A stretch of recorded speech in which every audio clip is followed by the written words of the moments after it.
এই পাক ঘরত কি করো তুমি? নিজের হাতে রান্না খাইতে যে মজা, এটা যদি আমি আগে জানলো হনি তাহলে অনেক আগের থেকে আমি রান্ধে হনি। এখন থেকে আমি রান্ধব।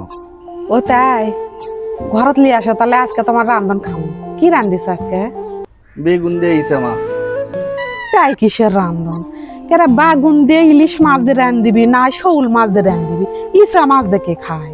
ছোটবেলা থেকে আমি কত খাইছি, আমার মাও রান্ধিছে। ওই তো ফ্যামিলির যে রুচি খারাপ। তোর কাছে ফ্যামিলির রুচি খুব ভালো না?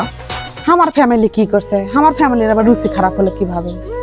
তোরা যাও কষ পায়েস, হ্যাঁ জীবনে চিনি দিসনি 2 দানা। পায়ের চিনিস? খাইছো জীবনে? ওটা পায়েসই ছিল, খাসনি তা বুঝবো কেন? এই তো কেসার কিন্তু তুই লাগাচ্ছ, কিন্তু আমি লাগাচ্ছি না, তুই লাগাচ্ছু। আমি লাগাচ্ছি না, তুই তো লাগাচ্ছু, তুই তো লাগাচ্ছু। তুই করছিস আমার বাপের বাড়ি বলে যাও আমরা, আমার বাপের বাড়ি যাও আমরা না। তুই কর পারলু না যে না বেগুন দিয়ে ইসে মাছ খাবো? না তা কম না। কে কেসার তুই লাগাচ্ছ না তো কেসা তুই লাগাচ্ছু। দেখ খারাপ হয়ে যাচ্ছে কিন্তু।